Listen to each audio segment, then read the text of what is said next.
إن الحمد لله نحمده ونستعينه ونستغفره ونعوذ بالله من شرور أنفسنا ومن سيئات أعمالنا من يهده الله فلا مضل له ومن يضلل فلا هادي له وأشهد أن لا إله إلا الله وحده لا شريك له وأشهد أن محمدًا عبده ورسوله أما بعد فإن خير الحديث كتاب الله وخير الهدي هدي محمد صلى الله عليه وسلم وشر الأمور محدثاتها وكل محدثة بدعة وكل بدعة ضلالة وكل ضلالة في النار.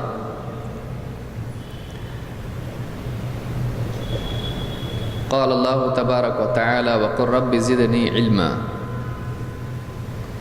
میری محترم ماں اور بہنوں، خواتین اسلام عنوان سے جس کورس کا انعقاد یہاں پر کیا گیا ہے، جو کورس یہاں پر شروع کیا گیا ہے، آج اس کورس کا آخری درس ہے اور تقریباً 50 حدیثوں پر مشتمل یہ کورس ایک کافی لمبا طویل کورس ہے، جس میں بہت ساری حدیثیں ہم نے دیکھی جن میں اللہ کے نبی صلی اللہ علیہ وسلم نے خواتین سے متعلق بہت ساری باتیں کہی ہیں۔ یہ کورس اپنے اختتام پر ہے اور آج میں سمجھتا ہوں اس کا آخری درس ہے انشاءاللہ، اور اس کے بعد کوئی دوسرا سلسلہ انشاءاللہ ہم جاری کریں گے، جو ایک وقفے کے بعد ہوگا، تھوڑے دنوں کے بعد میں ہوگا۔ بہرحال آج جو پچھلی حدیث ہم نے دیکھی تھی اس کا اعادہ کرتے ہوئے اگلی حدیث ہم دیکھتے ہیں۔ عن ابی مالک الاشعری ان النبی صلی اللہ علیہ وسلم قال، ابو مالک الاشعری رضی اللہ تعالیٰ عنہ کہتے ہیں، ان سے روایت ہے کہ اللہ کے نبی صلی اللہ علیہ وسلم نے فرمایا، اربع فی امتی من امر الجاہلیہ لا یترکونہن، 4 چیزیں میری امت میں ایسی باقی رہیں گی جو جاہلیت کی چیزوں میں سے ہیں، وہ انہیں نہیں چھوڑیں گے۔ الفخر فی الاحساب، حسب پر، خاندان پر، اونچے خاندان پر فخر کرنا۔ والطعن فی الانساب، دوسروں کے نسب میں طعن کرنا، طعنہ دینا، عیب لگانا۔ والاستسقاء بالنجوم، اور ستاروں سے بارش طلب کرنا یا بارش ہونے کا اعتقاد رکھنا۔ والنیاحہ، اور مرنے والے پر یا غم کے حالات میں ماتم کرنا۔ پھر آپ نے فرمایا، وقال النائحۃ اذا لم تتب قبل موتها، ایک نوحہ کرنے والی عورت، ماتم کرنے والی عورت اگر موت سے پہلے اپنی موت سے پہلے توبہ نہیں کرتی، تقام یوم القیامۃ وعلیہا سربال من قطران ودرع من جرب، قیامت کے دن اس کو ایسے حال میں اٹھایا جائے گا کہ اس پر تارکول کا لباس ہوگا، پہناوا ہوگا، اور ودرع من جرب، اور کھجلی کا اس کو لباس دیا جائے گا۔ تو اس حدیث میں خواتین سے متعلق خاص طور سے یہ بات بیان کی گئی ہے کہ عورتوں میں غم کے اوقات میں ماتم کرنے کا مزاج عام طور سے پایا جاتا ہے، چونکہ عورت کمزور ہوتی ہے، اس لیے اگر کوئی غم کا واقعہ ہو جائے، گھر میں کسی کی موت ہو جائے یا اسی طرح سے کوئی اور سانحہ واقع ہو جائے، تو عورتوں میں اکثر یہ چیز پائی جاتی ہے کہ وہ رونا دھونا شروع کرتی ہیں، اور یہ رونا دھونا اتنا زیادہ بڑھ جاتا ہے کہ ماتم کی صورت اختیار کر لیتا ہے۔ کبھی سر کے بال نوچنا، کبھی چہرے پر چہرہ پیٹ لینا، کبھی اپنے گریبان کو پھاڑ لینا، اس طرح کی جو چیزیں ہوتی ہیں یہ ماتم ہے کہ غم کے اظہار میں اس طرح سے غلو کیا جائے، یہ اسلام میں جائز نہیں ہے۔ آنکھوں کا رونا اس کی اسلام میں گنجائش ہے، اللہ تعالیٰ نے انسان کو رحم دل بنایا ہے، اس کو احساس اور جذبات دیا ہے، تو ایک انسان کے ساتھ اگر کوئی غم کا واقعہ ہوتا ہے تو اس کو غم ہوتا ہے، وہ اپنے اطراف سے اثر لیتا ہے، لیکن اس احساس کے اظہار کے لیے شریعت کی حدوں کی پابندی ضروری ہے۔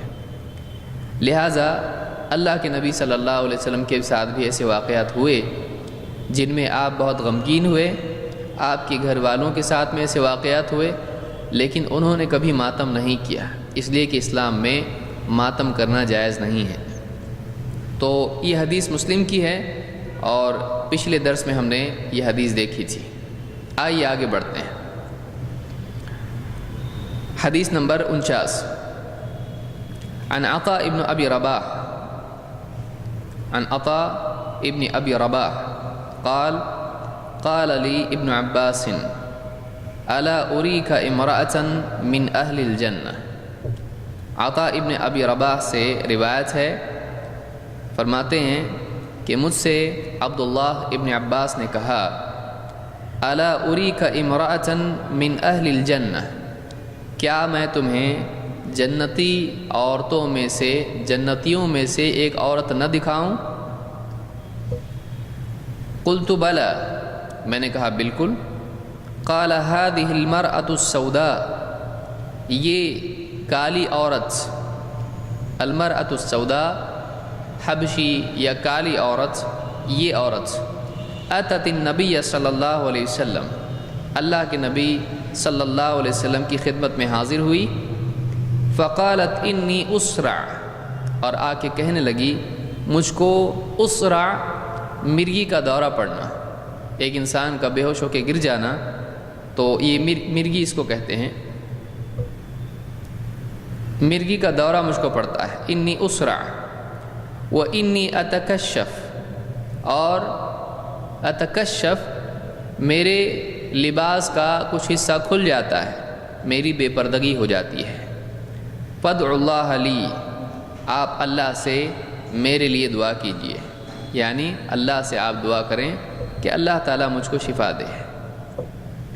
قال ان شئت صبرت ولک الجنہ وان شئت دعوت اللہ ان یعافیک، اللہ کے نبی صلی اللہ علیہ وسلم نے اس عورت سے کہا کہ اگر تم چاہو ان شئتی صبرتی، تو صبر کر لو، ولک الجنہ، اس صبر کے بدلے میں تمہارے لیے جنت کا وعدہ ہے، وان شئتی دعوت اللہ ان یعافیک، اور اگر تم چاہو تو میں اللہ سے دعا کرتا ہوں کہ وہ تم کو عافیت دے دے، یعنی اس بیماری سے نجات دے دے۔ فقالت اصبر، اس عورت نے کہا کہ میں صبر کروں گی۔ فقالت انی اتکشف، اس عورت نے کہا کہ میری بے پردگی ہو جایا کرتی ہے۔ فادع اللہ لی اللہ اتکشف، اللہ تعالیٰ سے آپ اتنی تو دعا کر لیں کہ میری بے پردگی نہ ہو۔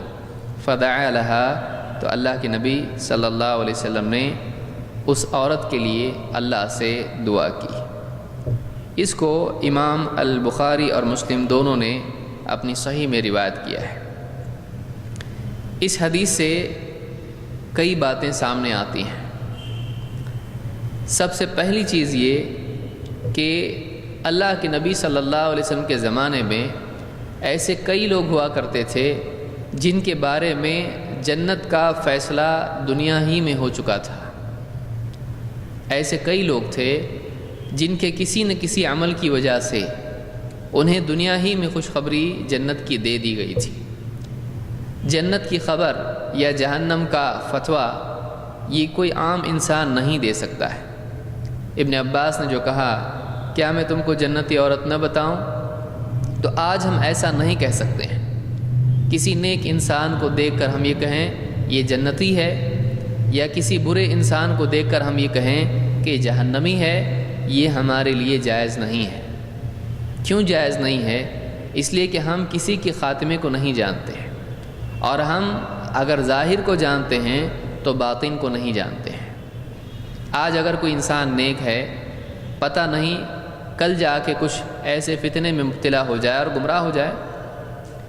آج ایک انسان ہم کو دیکھنے میں نیک دکھائی دیتا ہے، ہم کو معلوم نہیں کہ اس کی نیکیاں اللہ کے لیے ہیں یا دکھاوے کے لیے ہیں۔ تو ہم کسی کے خاتمے کو بھی نہیں جانتے اور کسی کے باطن کو بھی نہیں جانتے ہیں، لہٰذا کسی کے بارے میں جنت کا فیصلہ ہم نہیں کر سکتے ہیں۔ جنت کا فیصلہ وحی کی بنیاد پر کیا جاتا ہے۔ جنت کا فیصلہ اللہ کی طرف سے ہوتا ہے، اور چونکہ اللہ کے فیصلے اللہ تعالیٰ وحی کے ذریعے سے بعض اوقات اپنے نبی کو بتا دیتا ہے، لہٰذا اگر اللہ کی طرف سے اگر فیصلہ ہو جائے، نبی صلی اللہ علیہ وسلم اگر اس کی خبر دے دیں کہ فلاں عورت جنتی ہے، فلاں آدمی جنتی ہے، تو اس کے بارے میں یقیناً کہا جا سکتا ہے کہ ہاں جب نبی نے بتا دیا ہے تو یہ جنتی ہے۔ لہٰذا ابن عباس رضی اللہ تعالیٰ عنہ نے اسی بنیاد پر کہا کہ میں تمہیں جنتی عورت بتاؤں، تو یہ ان کا کہنا اپنی طرف سے نہیں تھا، بلکہ ان کا یہ کہنا اللہ کے نبی صلی اللہ علیہ وسلم کے وعدے کی بنیاد پر تھا، کیونکہ آپ نے اس عورت کو دو چیزوں میں سے ایک چننے کے لیے کہا۔ آپ نے کہا کہ اگر تم چاہو تو صبر کر لو، تمہارے لیے جنت ہے، اور اگر تم چاہو تو میں اللہ تعالیٰ سے تمہاری عافیت کے لیے، شفا کے لیے دعا کرتا ہوں۔ اس عورت نے ان دو میں سے وہ وعدہ چنا، وہ چیز چنی جس میں جنت کا وعدہ تھا۔ لہٰذا اللہ کے نبی صلی اللہ علیہ وسلم نے جب ان کو اختیار دیا ہے تو ظاہر بات ہے اس سے ان کا جنتی ہونا واضح ہوا، اسی لیے ابن عباس نے یہ بات کہی۔ تو ایک بات تو اس سے یہ معلوم ہوئی کہ ہم کسی کے بارے میں جنت اور جہنم کا فیصلہ نہیں دے سکتے، یہ وحی کی بنیاد پر ہوتا ہے، اور اگر وحی سے معلوم ہو جائے تبھی ہم کہہ سکتے ہیں۔ اس کا یہ مطلب بھی نہیں کہ ہم یہ کہنے لگیں کہ ہم کسی کی جنت جہنم کے بارے میں نہیں بول سکتے، لہٰذا ابلیس اور فرعون کے بارے میں ہم نہیں بول سکتے کہ وہ جہنم میں جائیں گے کہ جنت میں، ایسا ہم نہیں کہہ سکتے۔ کیوں؟ اس لیے کہ ابلیس کے بارے میں قرآن کریم میں ہے کہ وہ اور اس کی اتباع کرنے والے سب جہنم میں جائیں گے۔ فرعون کے بارے میں اللہ تعالیٰ نے فرمایا النار یعرضون علیہا غدوا وعشیہ، وہ دن صبح شام آگ پر پیش کیے جاتے ہیں، اور جب قیامت قائم ہوگی تو اس سے بھی زیادہ سخت عذاب کی طرف لوٹائے جائیں گے۔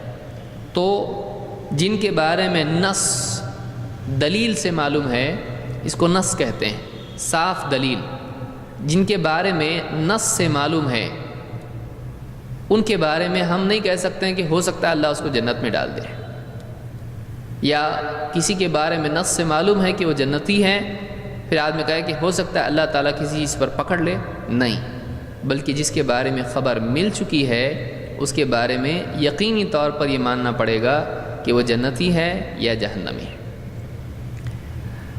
بعض اوقات لوگ یہ کہتے ہیں کہ اللہ تعالیٰ چاہے تو سارے جنتیوں کو جہنم میں ڈال دے گا، اور اللہ چاہے تو سارے جہنمیوں کو جنت میں ڈال دے گا، تو ایسا نہیں کہنا چاہیے، اس لیے کہ اللہ تعالیٰ کا اختیار ہے، اللہ جس کو چاہے جنت میں ڈالے، جس کو چاہے سزا دے، لیکن اللہ تعالیٰ کا فیصلہ اپنی حکمت اور اپنی رحمت سے باہر نہیں ہوتا ہے، یعنی ایسا نہیں ہوتا ہے کہ خلاف حکمت اللہ کوئی فیصلہ کرے، بلکہ اللہ تعالیٰ کا فیصلہ اللہ کی حکمت، اللہ کی رحمت اور اللہ کے عدل کے مطابق ہوتا ہے۔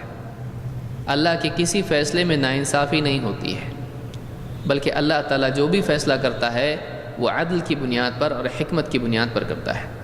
لہٰذا جو جنت میں جانے کے لائق ہے اس کو اللہ جنت ہی میں ڈالے گا، اور جو آدمی جہنم میں جانے کے لائق ہے اسی کو اللہ تعالیٰ جہنم میں ڈالے گا۔ یہ نہیں کہ اللہ تعالیٰ کسی نیک انسان کو اٹھا کے جہنم میں ڈال دے اور کسی جہنمی کو نکال کے جنت میں ڈال دے، ایسا نہیں ہے کہ کسی کو بھی اللہ تعالیٰ ایسا کرے، یہ کافر کو اللہ تعالیٰ جنت میں ڈال دے اور ایک مومن کو ہمیشہ کے لیے جہنم میں ڈال دے، اللہ ایسا نہیں کرے گا۔ جس چیز کا اللہ نے وعدہ کیا ہے ان اللہ لا یخلف المیعاد، اللہ تعالیٰ وعدہ خلافی نہیں کرتا ہے۔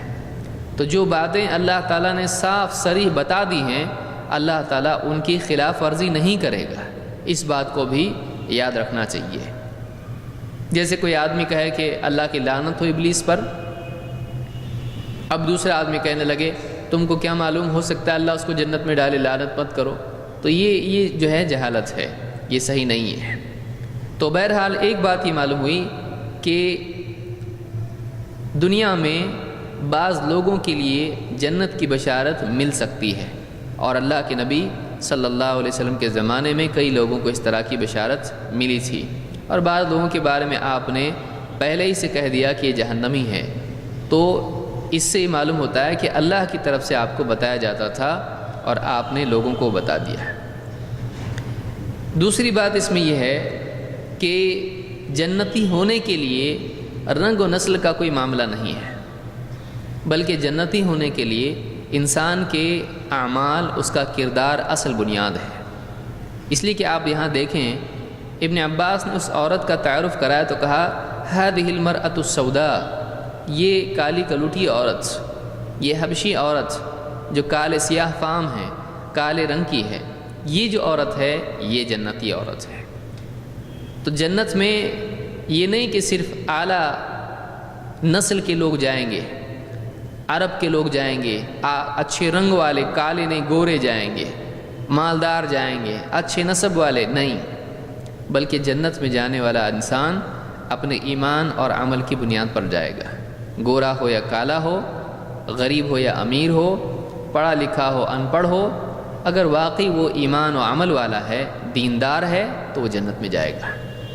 تو انہوں نے کہا کہ یہ کالی عورت یہ جنتی عورت ہے۔ اور دوسری بات اس میں مزید یہ کہ انہوں نے کہا کہ اس کا واقعہ کیا ہے، کس بنیاد پر وہ جنتی بنی۔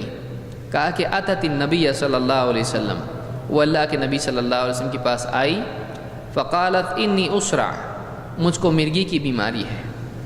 آپ دیکھیں کہ ایک نیک انسان کو دنیا میں بیماری ہو سکتی ہے، بہت سارے لوگوں کو بیماری ہوتی ہے، کچھ تکلیف دنیا میں آتی ہے تو وہ اولیاء اللہ کی درگاہوں پر جا کر مانگتے ہیں۔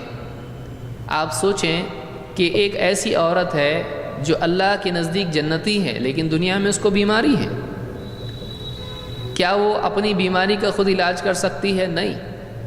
کیا اللہ کے نبی صلی اللہ علیہ وسلم کے اختیار میں ہے کہ اس کو شفا دے دیں؟ نہیں۔ اس عورت کا عقیدہ کیا ہے؟ وہ آتی ہے، کہتی ہے انی اسرع و انی اتکشف، میری بے پردگی ہوتی ہے، فادعوا اللہ لی، آپ اے نبی اللہ سے میرے لیے دعا کیجیے۔ اس سے ایک بات یہ معلوم ہوئی کہ اللہ کے نبی صلی اللہ علیہ وسلم بھی کسی کی شفا کے مالک نہیں تھے۔ وہ عورت آ کے آپ سے یہ نہیں کہہ رہی ہے کہ اے نبی آپ مجھ کو شفا دیجئے، بلکہ وہ عورت آ کے کہہ رہی ہے کہ آپ اللہ سے دعا کریں کہ اللہ تعالیٰ مجھ کو شفا دے۔ معلوم یہ ہوا کہ صحابہ کا عقیدہ یہ تھا کہ شفا نبی نہیں دیتے ہیں بلکہ شفا اللہ دیتا ہے، شفا اللہ رب العالمین کے ہاتھ میں ہے۔ اسی لیے اللہ کے نبی صلی اللہ علیہ وسلم جب علاج کرتے تو اس میں جو دعا تھی اذهب البأس رب الناس اشفی وانت الشافی لا شفاء الا شفاؤک شفاء لا یغادر سقما۔ اذهب البأس رب الناس، اے لوگوں کے رب تکلیف کو ہٹا دے، اذهب البأس رب الناس اشفی وانت الشافی، شفا دے دے اور شفا دینے والا تو ہی ہے، لا شفاء الا شفاؤک، تیری شفا کے سوا کوئی شفا تو ہے ہی نہیں، شفاء لا یغادر سقما، اور ایسی شفا دے کہ جو بیماری کا اثر تک نہ چھوڑے، بیماری کو جڑ سے نکال پھینکے، ایسی شفا دے۔ اس میں کیا الفاظ ہیں؟ انت الشافی لا شفاء الا شفاؤک، تو ہی شفا دینے والا ہے، تیرے سوا کوئی شفا دینے والا نہیں۔ تو اللہ کے نبی صلی اللہ علیہ وسلم خود یہ کہتے تھے کہ تیرے سوا کسی اور کے پاس شفا نہیں ہے۔ ابراہیم علیہ السلام نے بھی جب اپنی قوم کو دعوت دی تو کہا کہ وَإِذَا مَرِضْتُ فَهُوَ يَشْفِينِ، جب میں بیمار ہو جاتا ہوں تو اللہ ہے جو مجھ کو، میرا رب مجھ کو شفا دیتا ہے۔ وَإِذَا مَرِضْتُ فَهُوَ يَشْفِينِ، جب میں بیمار ہو جاتا ہوں تو میرا رب مجھ کو شفا دیتا ہے۔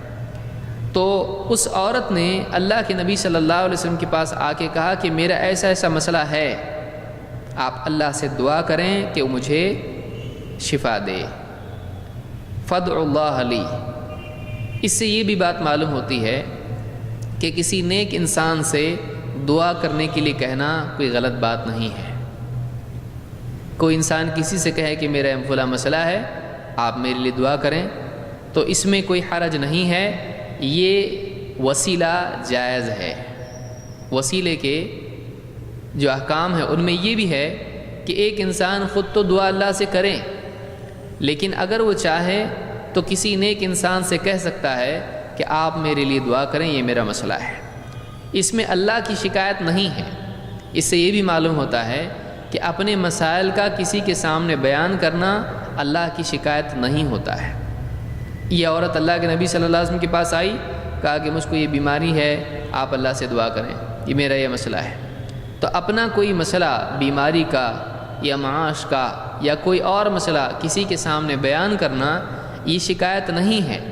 ہاں، شکایت یہ ہے کہ ایک انسان اللہ رب العالمین کی ناشکری کرے اور اللہ تعالیٰ کے فیصلوں میں عیب دکھائے کہ اللہ نے کیا میرے ساتھ کیا، پریشانی ڈال دی، دیکھیے، تو یہ شکایت ہے۔ لیکن میرا یہ مسئلہ ہے، اگر کسی انسان کے سامنے واقعی بیان کرتا ہے، اس میں کوئی حرج نہیں ہے۔ اور اس میں یہ بھی بات معلوم ہوتی ہے کہ کسی سے دعا کرنے کے لیے کہا جا سکتا ہے۔ تو اس عورت نے کہا کہ انی اسرع و انی اتکشف۔ اس عورت کو دیکھیے، اس نے دوسری باتیں نہیں کہی۔ اس عورت نے کہا کہ مجھ کو مرگی کا دورہ پڑتا ہے اور میرا پردہ کھل جاتا ہے۔ اس سے ایک عورت کی دینی غیرت معلوم ہوتی ہے کہ اللہ کے نبی صلی اللہ علیہ وسلم کے زمانے میں عورتوں کا کیا مزاج تھا۔ اس عورت کو یہ فکر نہیں ہے کہ میں کہیں گر جاؤں گی تو میرے سر میں چوٹ آ جائے گی، ہو سکتا ہے میں کشتی سے گر جاؤں، ہو سکتا ہے میں کسی پل پر سے گر جاؤں، ہو سکتا ہے میں کسی کھائی میں گر جاؤں۔ اس عورت نے یہ نہیں کہا۔ اس عورت نے کہا کہ یہ جو مسئلہ میرا ہے، مرگی کا دورہ مجھ کو پڑتا ہے، اس کا سب سے بڑا نقصان میرا یہ ہے کہ میری بے پردگی ہو جاتی ہے۔ آپ غور کریں کہ وہ حالت ایسی نہیں ہے جس میں ایک انسان مکلف ہوتا ہو۔ ایک انسان سویا ہوا ہے، اس کو اپنا ہوش نہیں رہتا ہے۔ ایک انسان بے ہوش ہے، اس کو اپنا ہوش نہیں رہتا ہے۔ اس وقت میں وہ شرعی اعتبار سے مکلف نہیں ہوتا ہے۔ اگر اس کی بے پردگی ہو جاتی ہے تو اس پر کوئی گناہ بھی نہیں ہے، اس پر کوئی گناہ نہیں ہے۔ لیکن اس عورت کو دیکھیے، اس کے مزاج میں پردہ ہے۔ اس کو یاد رکھیے، بعض خواتین کے مزاج میں پردہ ہوتا ہے، لہٰذا وہ پردہ کرتی ہیں، لیکن بعض خواتین پردہ کرنے کے باوجود ان کے مزاج میں پردہ نہیں ہوتا ہے، لہٰذا جب بھی موقع ان کو ملتا ہے اپنی خوبصورتی کے اظہار کا اس سے چوکتی نہیں ہے۔ دوسروں کو اپنی طرف متوجہ کرنے کا جب موقع ملتا ہے تو اس موقع کو چھوڑتی نہیں ہے۔ پردہ ان کے لیے ایک مجبوری ہوتا ہے، ان کے لیے اپنی پسند نہیں ہوتی ہے، ان کی اپنی چوائس وہ نہیں ہوتی ہے، بلکہ پردہ کسی کی طرف سے ایک لادی ہوئی چیز ہوتی ہے، کبھی ماں باپ کی طرف سے، کبھی شوہر کی طرف سے، کبھی جلاد بھائی کی طرف سے، کبھی گھر کے افراد کی طرف سے ان پر زبردستی ڈالی ہوئی چیز ہوتی ہے۔ تو یہاں پر آپ دیکھیں اس عورت کے مزاج کو دیکھیے کہ وہ عورت کہہ رہی ہے کہ مجھ کو مرگی کا دورہ پڑتا ہے، میں گر جاتی ہوں کہیں بھی اور میری بے پردگی ہو جاتی ہے۔ تو اس حالت میں بھی اس بات کی فکر ہے کہ یہ اچھی چیز نہیں ہے کہ میں بے پردہ ہو جاؤں۔ سوال یہ ہے کہ یہ اس کا اپنا عمل تو نہیں ہے، یہ بیماری کا نتیجہ ہے، تو اس کی تو پکڑ اس پر نہیں ہے، تو اس کو فکر کیوں ہے؟ معلوم ہے کہ واقعی مومنہ عورت وہ ہوتی ہے جو اس بات کو پسند نہیں کرتی ہے کہ دوسرے اس کی طرف دیکھیں۔ جس عورت کے مزاج میں عفت اور پاک دامنی ہو، وہ یہ پسند نہیں کرتی ہے کہ لوگ اس کو دیکھیں۔ یہی وجہ ہے کہ آپ دیکھیں علماء نے یہ کہا ہے کہ ایک عورت کو چاہیے کہ وہ چہرے کا بھی پردہ کرے۔ کیوں؟ اس لیے کہ وہ یہ پسند نہیں کرتی ہے، ایک نیک عورت یہ پسند نہیں کرتی ہے کہ لوگ اس کو دیکھیں، یہ پسند نہیں کرتی ہے کہ اس کے جسم کا کوئی حصہ کسی کے سامنے نہیں کھلے، کوئی اس کو گھورنے والا نہ ہو، کوئی اس کی خوبصورتی سے لذت اٹھانے والا نہ ہو۔ انی اتکشف، اے اللہ کے نبی اس حال میں میری بے پردگی ہو جاتی ہے، میرا پردہ کھل جاتا ہے، میرے لیے اللہ سے دعا کیجیے، فادعوا اللہ لی، میرے لیے اللہ سے دعا کیجیے۔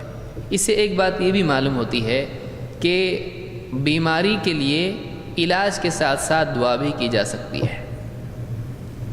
بعض بیماریاں بظاہر دکھائی دیتی ہیں کہ اس کا علاج نہیں ہے، لیکن اللہ سے دعا کرنا ہو سکتا ہے اس بیماری کے لیے شفا بن جائے۔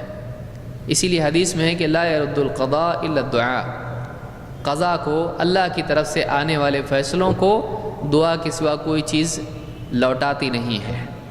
تو بعض اوقات اسباب فیل ہو جاتے ہیں، دوائیں فیل ہو جاتی ہیں، دعائیں کامیاب ہو جاتی ہیں۔ اس کا یہ مطلب نہیں کہ دوا نہیں کرنا چاہیے، بلکہ اس کا مطلب یہ ہے کہ ایک انسان دواؤں کے فیل ہونے پر مایوس نہ ہو، اللہ سے امید رکھے، اللہ تعالیٰ شفا دینے والا ہے، اللہ چاہے تو دعا قبول کرتا ہے۔ تو یہاں اس عورت نے کہا کہ میرے لیے اللہ سے دعا کیجئے۔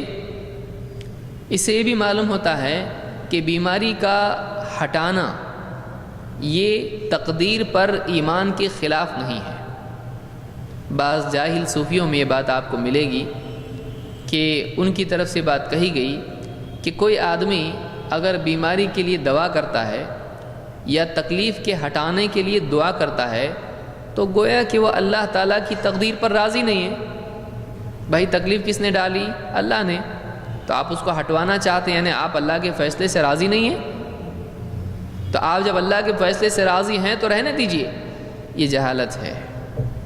تکلیف ڈالنے والا اللہ ہے، لیکن اللہ صرف تکلیف ڈالتا نہیں ہے، اللہ تعالیٰ تکلیف ہٹاتا بھی ہے۔ لہٰذا اللہ تعالیٰ کی طرف سے جب تکلیف آئے تو اللہ سے مطالبہ کرنا کہ اے اللہ ہماری تکلیف کو ہٹا دے، یہ اللہ پر تقدیر کے عقیدے کے خلاف نہیں ہے، بلکہ تقدیر کے عقیدے کے عین مطابق ہے۔ یہ اللہ پر ایمان کے مطابق ہے کہ اللہ ہی ہے جو شفا دیتا ہے، اللہ ہی ہے جو مسائل حل کرتا ہے۔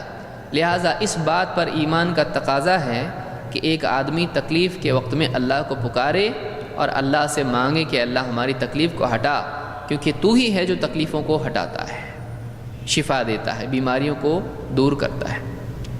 تو بعض لوگوں نے یہ کہا کہ ایک آدمی اگر تکلیف کے وقت میں اس کے ہٹانے کے لیے دعا کرتا ہے تو دعا کا کرنا، ایسی دعا کا کرنا تقدیر کے عقیدے کے خلاف ہے، بے صبری ہے۔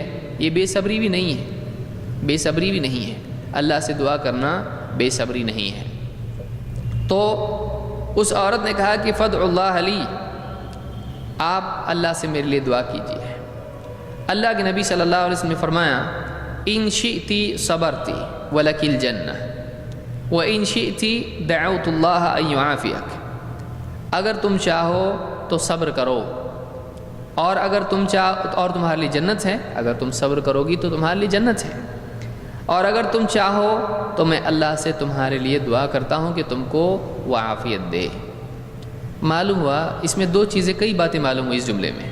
نمبر ایک، اللہ کے نبی صلی اللہ علیہ وسلم نے اس عورت کو دو چیزوں میں سے ایک کا انتخاب کا موقع دیا۔ آپ نے کہا کہ ایک چوائس یہ ہے صبر کرو جنت، دو اگر تم چاہو میں دعا کرتا ہوں اللہ سے کہ تم کو عافیت دے دے۔ اس سے معلوم ہوتا ہے کہ ایک انسان اگر مصیبتوں پر صبر کرے، اگر وہ مصیبتوں پر صبر کرے تو اللہ کی طرف سے جنت کا وعدہ اس کے لیے ہوتا ہے۔ دنیا کی تکلیفیں، مسائل، مصیبتیں، بیماریاں، معاشی تکلیفیں، گھریلو مسائل، جتنے بھی معاملات انسان کے ساتھ پیش آتے ہیں، ان میں اگر آدمی کو جنتی بننا ہے تو اس کے لیے طریقہ یہ ہے کہ وہ صبر کا دامن ہاتھ سے نہ چھوٹنے پائے، وہ صبر کو چھوڑے نہیں، صبر کا اہتمام کرے۔ اس میں دوسری بات یہ ملتی ہے کہ آپ نے جب دو میں سے ایک چننے کے لیے اس عورت کو کہا تو اس سے ایک بات یہ معلوم ہوتی ہے کہ ہم دنیا کے اندر کٹ پتلی کی طرح نہیں ہیں. انسان کو اللہ تعالیٰ نے اختیار دیا ہے چننے کا. دیکھیے بعض لوگ کہتے ہیں کہ بھائی ہمارا کیا اختیار ہے، سب اپنے آپ ہو رہا ہے، ہم تو بس کٹ پتلی کی طرح ہیں، اوپر والا جیسا چاہتا ہے، جس کو چاہتا ہے، جو چاہے کرتا ہے. ایسا نہیں ہے، بلکہ ایک انسان کو اللہ تعالیٰ نے چننے کی آزادی دی ہے. دنیا میں چاہے تو وہ اچھا راستہ چنے، چاہے تو برا راستہ چنے. بہت سارے لوگ گناہ کرتے ہیں، جب ان سے کہا جائے بھائی آپ گناہ کیوں کرتے ہیں، بولے ہماری تقدیر میں ہم کیا کریں گے، اللہ نے لکھ دیا، ہم ویسے ہی کر رہے ہیں.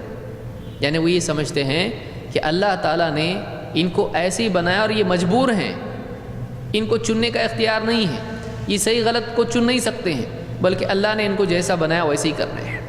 ایسا نہیں ہے، بلکہ اس حدیث سے بات معلوم ہوتی ہے کہ آپ صلی اللہ علیہ وسلم نے اس عورت کو دو میں سے ایک چننے کا اختیار دیا. اگر وہ عورت آزاد نہیں ہوتی، اگر اس کے پاس کوئی اختیار نہیں ہوتا، تو یہاں پر یہ دو میں سے ایک چننے کا اختیار دینا یہ عبث ہے. دو میں سے ایک چننے کے لیے آپ نے جو کہا، یہ اس بات کو ثابت کرتا ہے کہ انسان آزاد ہے، چاہے تو یہ چنے، چاہے تو وہ چنے. اس حدیث سے بات معلوم ہوتی ہے کہ انسان کو اللہ تعالیٰ نے اختیار دیا ہے کہ وہ اپنی زندگی میں دو میں سے ایک چیز کو چنے. ہدایت اور گمراہی میں سے ہدایت کو چنے، حق اور باطل میں سے حق کو چنے. وہ دین اور بے دینی میں دین کو چنے.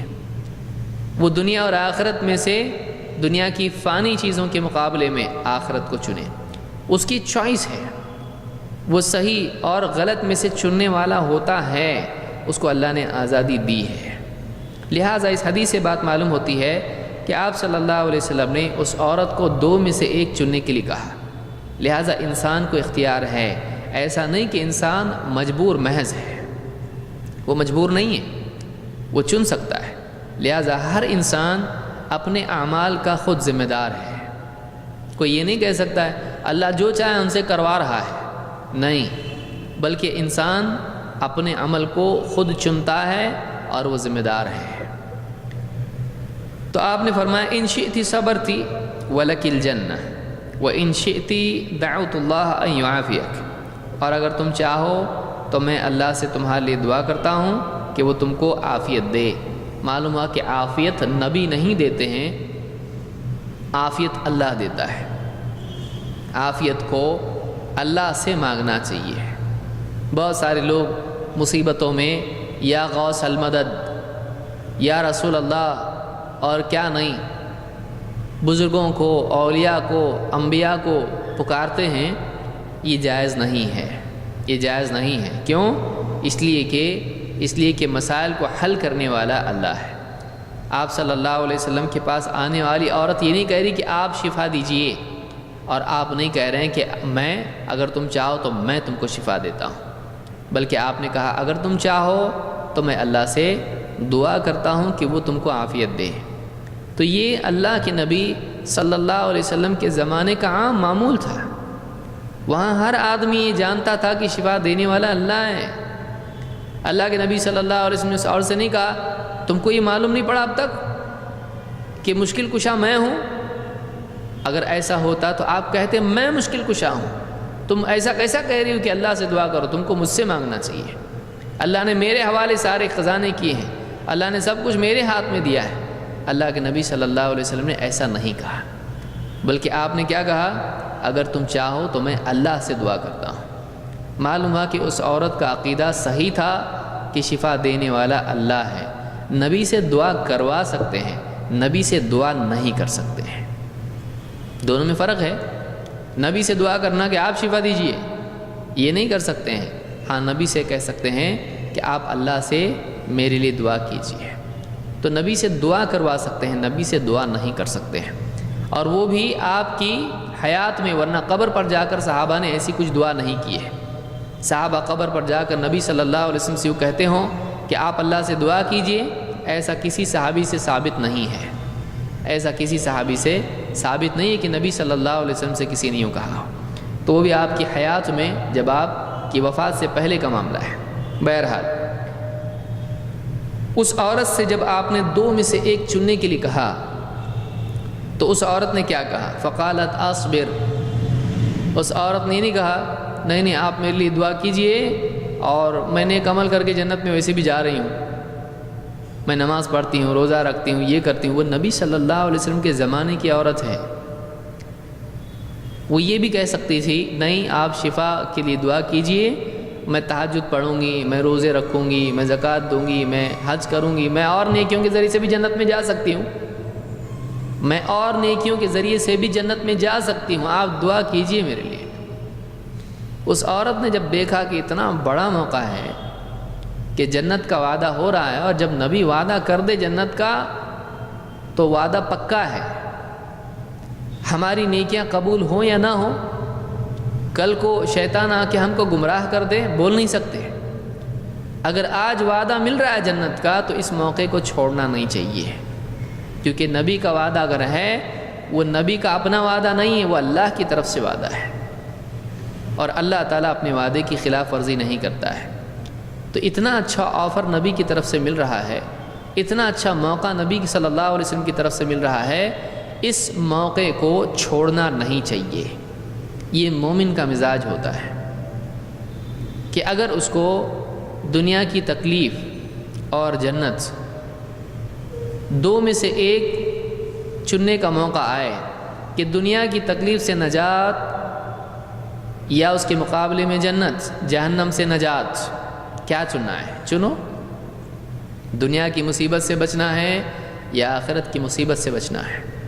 اب واقعی ایک آدمی جو ایمان کے کمال کو چھوئے ہوئے ہو، جس کے دل میں ایمان اور یقین اور آخرت کی عظمت بھری ہوئی ہو، ایسا انسان دیری نہیں کرے گا چننے میں، وہ ضرور اور ضرور آخرت کو چنے گا. لہٰذا اس عورت نے آخرت کو چنا. اس نے کہا فقالت اصبر، دو میں سے ایک، صبر کرو جنت، یا دعا کرتا ہوں لیکن کوئی وعدہ نہیں، شفا ملے گی بس. اس عورت نے کہا کہ شفا لے کے کیا کروں، ساری زندگی تو جنت حاصل کرنے کے لیے ہے، تو شفا ملے گی بھی تو نیکی کرنی پڑے گی، گناہوں سے بچنا پڑے گا. لیکن اگر یہاں وعدہ نبی صلی اللہ علیہ وسلم کا مل رہا ہے تو اس وعدے کو لے لینا چاہیے. اس عورت نے کہا کہ اصبر، میں صبر کروں گی. فقالت انی اتکشف، لیکن اب اس بات کے بعد ایک دوسری چیز اس کے ذہن میں آئی. اس نے کہا ٹھیک ہے، بیماری سے شفا تو نہیں ملے گی، صبر کرنے پر جنت ملے گی، لیکن اللہ کی شریعت جب تک زندگی ہے تب تک تو باقی ہے. دیکھیے یہاں پر غور کریں، یہ نہیں کہ اب تو جنت مل گئی اب نیکی کرنے کی ضرورت نہیں. ہمارے یہاں پر اگر کسی کو اگر بتا دیا جائے کہ تمہارے لیے جنت کا فیصلہ ہے تو وہ نمازیں، تلاوت اور سب چھوڑ دے گا. اب جنت ہی مل گئی تو عمل جنت کا ذریعہ کرنے کی ضرورت کیا ہے؟ لیکن اس عورت نے جنت کا وعدہ لینے کے بعد بھی یہ نہیں کہا کہ اب میں آزاد ہو گئی ہوں، بلکہ اس کے ذہن میں اب بھی شریعت ہے. اس سے معلوم ہوا کہ اگر کسی کے لیے جنت کا وعدہ مل بھی جائے تب بھی وہ شریعت کے احکام سے آزاد نہیں ہوتا ہے. اس عورت نے کہا جنت کا وعدہ مل جانے کے بعد، آپ نے کہا کہ دو میں سے ایک چنو، صبر کو چنتی ہو تو جنت ہے، اور اگر دعا کو چنتی ہو تو شفا ہے. اس عورت نے کہا میں صبر کروں گی، اس نے جنت کو چن لیا، وعدہ کنفرم ہو گیا، صبر پر جنت کا وعدہ پکا ہو گیا.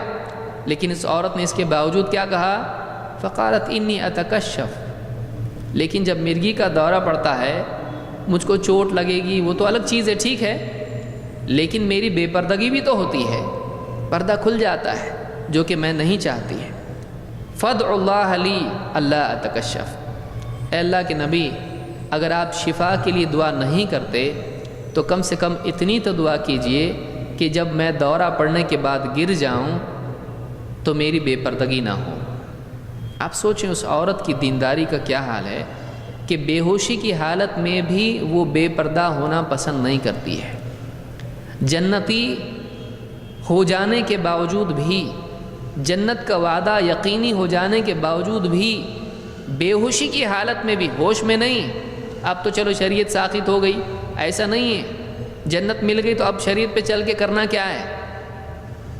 بہت سارے آپ لوگوں کو دیکھیں گے جو لوگوں کے پیر بن کے بیٹھتے ہیں، اب وہ لوگ جب ان سے کہا جاتا ہے نماز تو کہتے ہیں ہم تو بہت آگے نکل چکے ہیں، شریعت کو پیچھے چھوڑ چکے ہیں، شریعت، حقیقت، طریقت، معرفت، ابھی تو ہم لوگ بہت آگے نکل گئے ہیں، اب ہم پر شریعت بھی نہیں ہے۔ شریعت شروعات کے لوگوں کے لیے، جیسے نرسری میں ABCD ہوتی ہے تو ان لوگوں کے لیے شریعت ہے، ہم اس سے آگے نکل چکے ہیں، ہم اللہ کی معرفت کو پا چکے ہیں، ہم حقیقت کو پا چکے ہیں، اب وہ شریعت کے بندھن ہم پر نہیں ہیں، اب یہ فنا فی اللہ ہو گئے ہیں، اللہ سے ان کا تعلق ایک دم پکا ہو گیا ہے، اللہ کو انہوں نے پا لیا ہے۔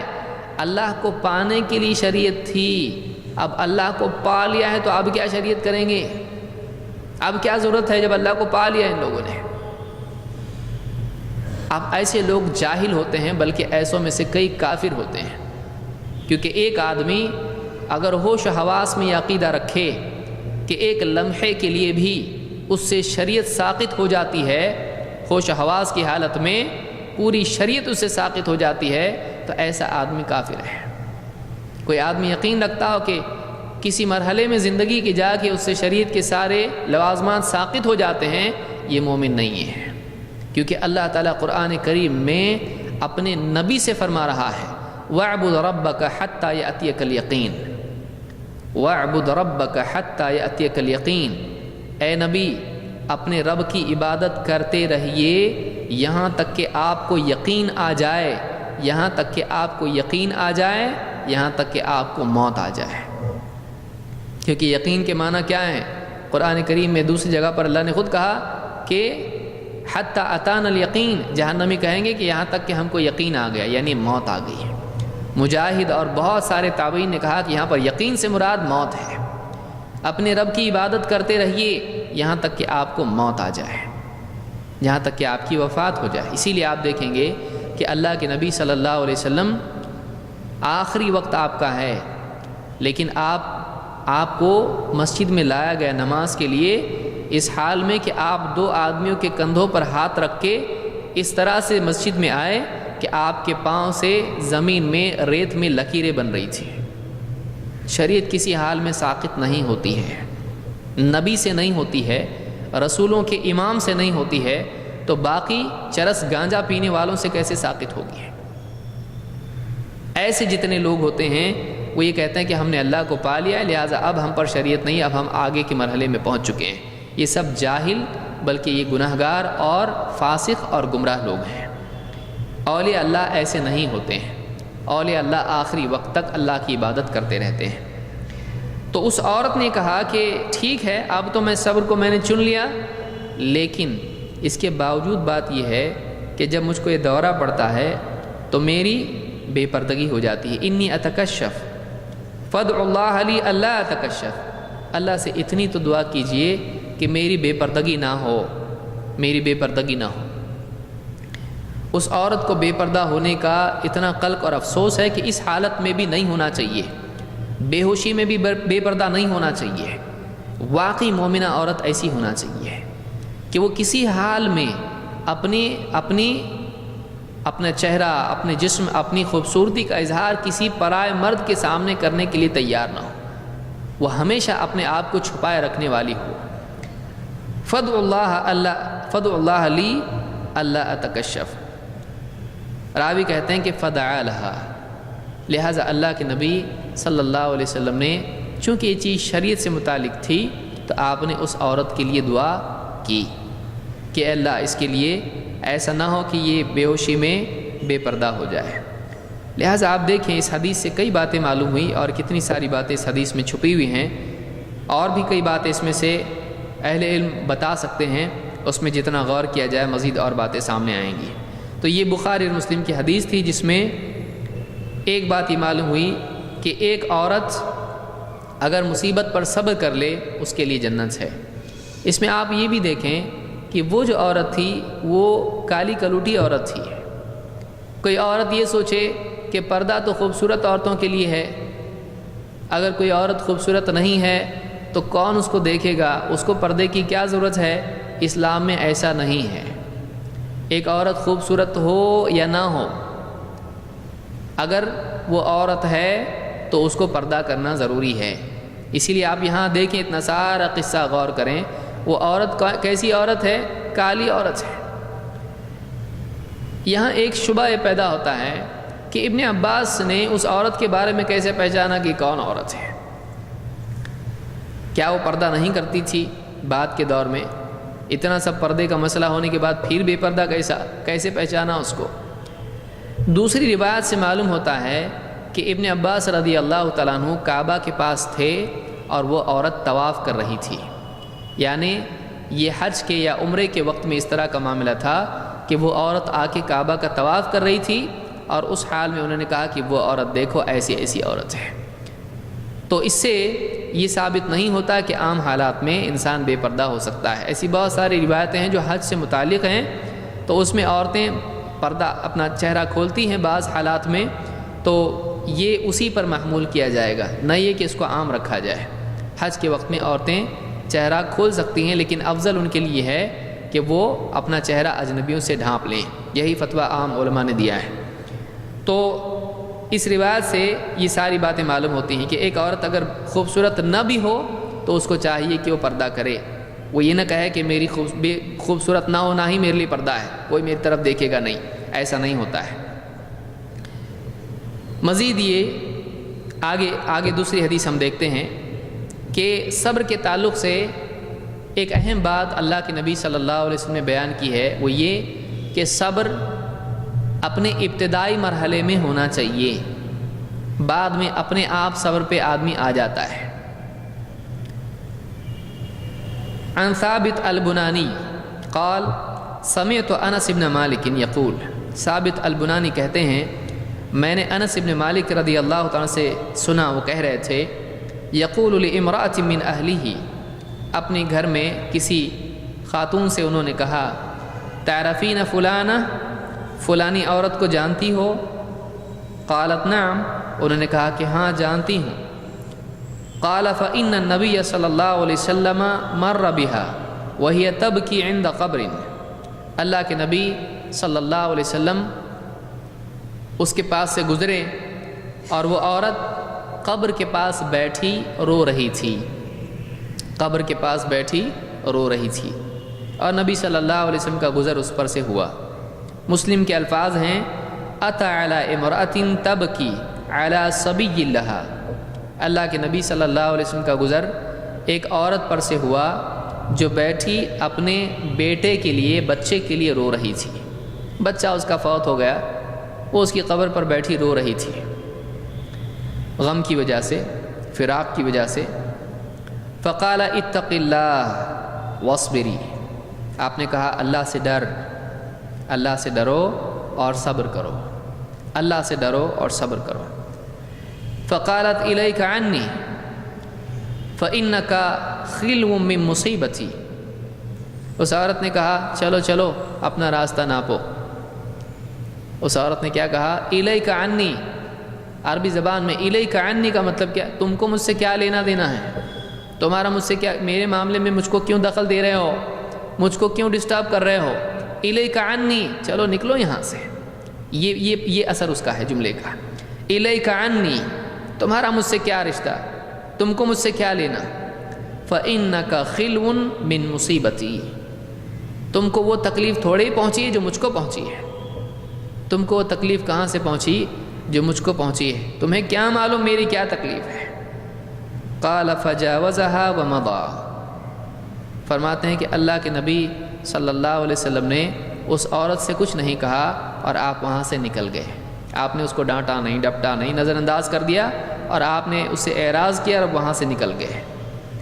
فمر بها رجل، ایک آدمی وہاں سے گزرا اس عورت کے پاس سے، فقال ما قال لك رسول اللہ صلی اللہ علیہ وسلم، اس نے کہا تم سے اللہ کے نبی صلی اللہ علیہ وسلم ابھی کیا کہہ رہے تھے؟ قالت ما عرفت، اس عورت نے کہا میں نے پہچانا نہیں کہ اللہ کے رسول ہیں، میں نے پہچانا نہیں کہ اللہ کے رسول ہیں۔ قال انه لرسول اللہ صلی اللہ علیہ وسلم، اس آدمی کہا ارے اللہ کی بندی وہ اللہ کے رسول ہیں، جو ابھی تیرے پاس سے گزرے ہیں، تجھ کو جو کہہ رہے تھے وہ تیرے سے بات کر رہے تھے، نبی اللہ کے۔ وہ عورت گھبرا گئی. قال فجاءت الى بابه، وہ دوڑی دوڑی اللہ کے نبی صلی اللہ علیہ وسلم کے گھر تک گئی، دروازے پر پہنچی. فلم تجد علیہ بوابا، دروازے پر اس نے دیکھا تو دروازے پر اس کو کوئی دربان، کوئی چوکیدار، کوئی حفاظت کرنے والا نہیں ملا. فقالت یا رسول اللہ واللہ ما عرفتک، آ کے کہنے لگی اللہ کے رسول، اللہ کی قسم میں نے آپ کو نہیں پہچانا، میں نے پہچانا نہیں کہ آپ ہیں. جو میں نے آپ کو اس طرح سے جھڑک دیا، جو میں نے ایسی سخت گوئی آپ کے ساتھ کی، تو میں نے پہچانا نہیں تھا کہ آپ اللہ کے رسول ہیں. فقال النبی صلی اللہ علیہ وسلم ان الصبر عند اول صدمۃ، آپ نے کہا کہ صبر تو پہلی چوٹ پر ہوتا ہے، صبر تو وہ ہوتا ہے جو پہلی چوٹ پر ہو. یہ بخاری اور مسلم کی حدیث ہے. کیا مطلب ہے اس حدیث کا اور اس حدیث سے کیا باتیں سامنے آتی ہیں؟ نمبر 1، آپ صلی اللہ علیہ وسلم نے دیکھا اس عورت کو کہ وہ اپنے بچے کے لیے رو رہی ہے، تو آپ نے اس کو تلقین کی 2 چیزوں کی، ایک تقویٰ کی، دوسرے صبر کی. معلوم ہوا کہ غم کے حالات میں خاص طور سے ان 2 چیزوں کا انسان کو خیال رکھنا چاہیے. غم کے اوقات میں ایک انسان تقویٰ کو چھوڑ دیتا ہے. بہت سارے لوگ غم میں آ کر شریعت کی حدود کو پھلانگ دیتے ہیں اور تقویٰ کے خلاف کام کرنا شروع کرتے ہیں. اللہ سے بے خوف ہو کہ جو چاہے زبان سے بولنے لگ جاتے ہیں. کبھی تقدیر کا انکار کرتے ہیں، کبھی اللہ کے فیصلوں کو غلط بتاتے ہیں، کبھی اسلام کو چھوڑ بیٹھتے ہیں، کبھی نمازیں چھوڑ دیتے ہیں، کبھی کچھ اور کرنے شروع کر دیتے ہیں، کبھی شراب پیتے ہیں، کبھی کچھ اور غلط کرتے ہیں. آپ نے کہا اتق اللہ، اللہ سے ڈر. معلوم ہے مصیبت میں تقویٰ کو چھوڑنا نہیں چاہیے. تقویٰ کے معنی پرہیزگاری اور پابندی کے ہیں، شریعت کی پابندی. فقال اتق اللہ واصبری، اور صبر کر. صبر کر یعنی غم کو پی جا، برداشت کر لے. فقالت الیک عنی، اب اس عورت نے کہا تم کو مجھ سے کیا، چلو اپنا کام کرو، تم کو تھوڑی نہ وہ مصیبت پہنچی جو مجھ کو پہنچی ہے. اس عورت نے جو بات کہی یہ بے صبری کی وجہ سے تھی. اور غم کے اوقات میں اگر کوئی سمجھائے تو بعض اوقات اس پہ بھی غصہ آتا ہے. کسی کو کوئی مصیبت پہنچے اور کوئی آ کے کہے صبر کرو، تو آدمی بعض اوقات واقعی غصے میں آ جاتا ہے کہ بھائی مجھ کو آپ سمجھا رہے ہو، تم کو معلوم ہے مجھ کو کتنی تکلیف ہو رہی ہے، جاؤ اپنا کام کرو. اس عورت کو بھی برا لگا، سمجھانے والے سے ناراض ہو گئی اور اس نے پلٹ کر کہا کہ تم کو مجھ سے کیا کرنا ہے، اپنا کام کرو، تم کو وہ مصیبت نہیں پہنچی جو مجھ کو پہنچی. اللہ کے نبی صلی اللہ علیہ وسلم نے اس عورت کے بارے میں یہ نہیں کہا اس کی گردن اڑا دو، اس نے نبی کی شان میں گستاخی کی ہے.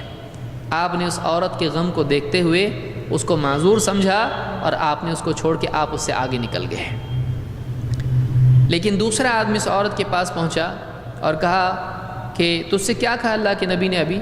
اس سے معلوم ہوتا ہے کہ صحابہ کو حدیث کے علم کی کتنی فکر ہوا کرتی تھی کہ اللہ کے نبی صلی اللہ علیہ وسلم نے اگر کوئی بات کہی ہے تو دوسرے صحابہ جو دیکھتے تھے ان کو معلوم نہیں تھا کیا بات ہوئی، فوراً آگے بڑھ کر دیکھتے تھے کیا ہوا، کیا بات کہی، تاکہ معلوم ہو اللہ کے نبی صلی اللہ علیہ وسلم نے کیا کہا. تو حدیث کا شوق صحابہ میں اتنا تھا، نبی صلی اللہ علیہ وسلم کی بات جاننے کا صحابہ میں اتنا شوق تھا کہ فوراً اس عورت کے پاس وہ صحابی گئے اور کہا کہ کیا کہا تجھ سے اللہ کے نبی صلی اللہ علیہ وسلم نے. اس سے معلوم ہوا کہ کوئی بات عورت سے بھی پوچھی جا سکتی ہے اگر فتنے کا خوف نہ ہو.